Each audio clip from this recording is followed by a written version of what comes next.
কড়াই বসাইলাম, কড়াইটা গরম হয়ে গেছে, তেল দিলাম, সরষের তেল। আজকে রান্না হয়েছে বাইম মাছ। পেঁয়াজ দিয়ে দিলাম 1 কাপ পরিমাণ,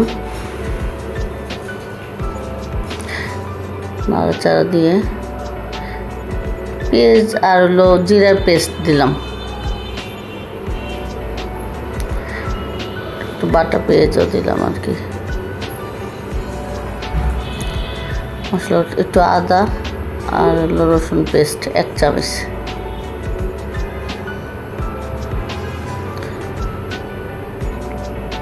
লবণ দিলাম,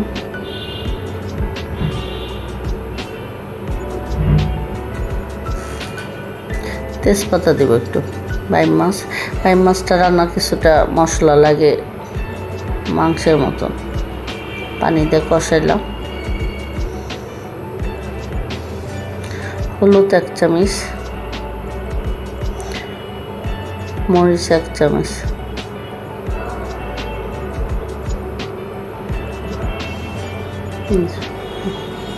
মশলা কষানো হয়ে গেছে, বাইম মাছটা দিয়ে দিলাম। বাইম মাছটা দিয়ে কষাবো।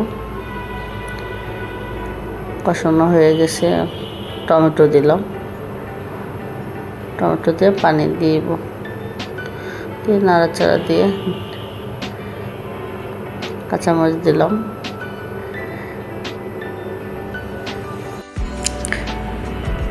কাঁচামরিচ দিয়ে নামাই ফেলবো। এবার হয়ে গেছে। এভাবে রান্না করে খেয়ে দেখবেন।